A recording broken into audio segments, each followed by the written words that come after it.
Hi, is this me? It is you. Okay. Is the phone good? Is it not hurting your ears? The phone is good. Everything is good. Why don't you tell us your name and where you're calling from? And thank you for being... I'm Matthew from Oregon. I want to apologize first to you, Emma, for last time I brought up the point about Ben Shapiro's hypocrisy, and you said, dude, get a different phone.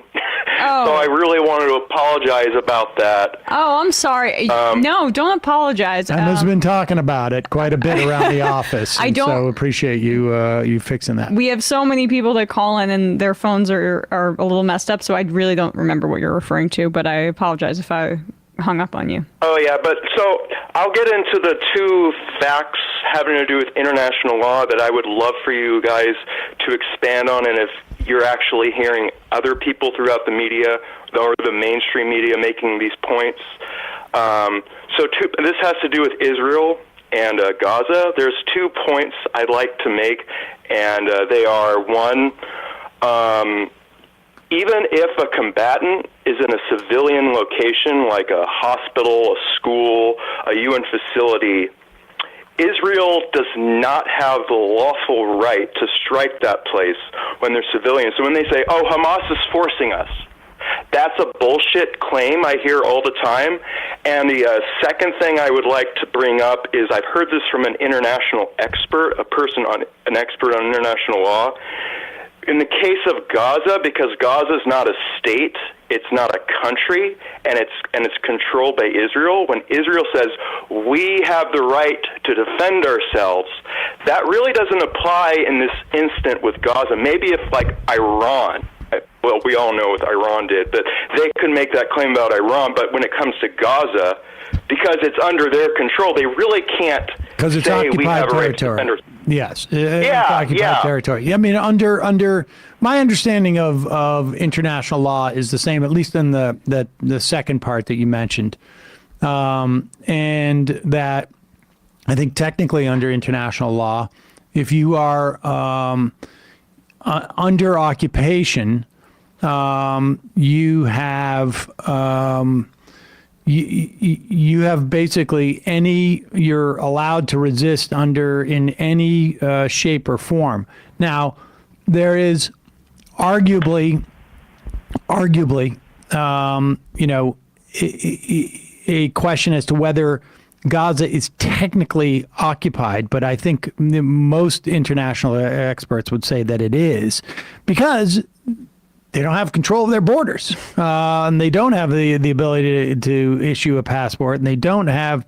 It's all subject to the Israeli government. But at the end of the day, there's been so many violations of international law and norms.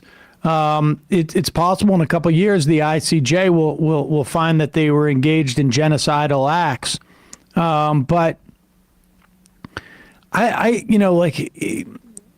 International law is just, largely a way to codify politics at this point. And it sort of feels like, I think it's an argument that you can make in the course of conversations, but there's no way to act upon it at this point unless, the United States essentially was to get out of the way of the UN Security Council and not essentially block any initiative to hold Israel accountable.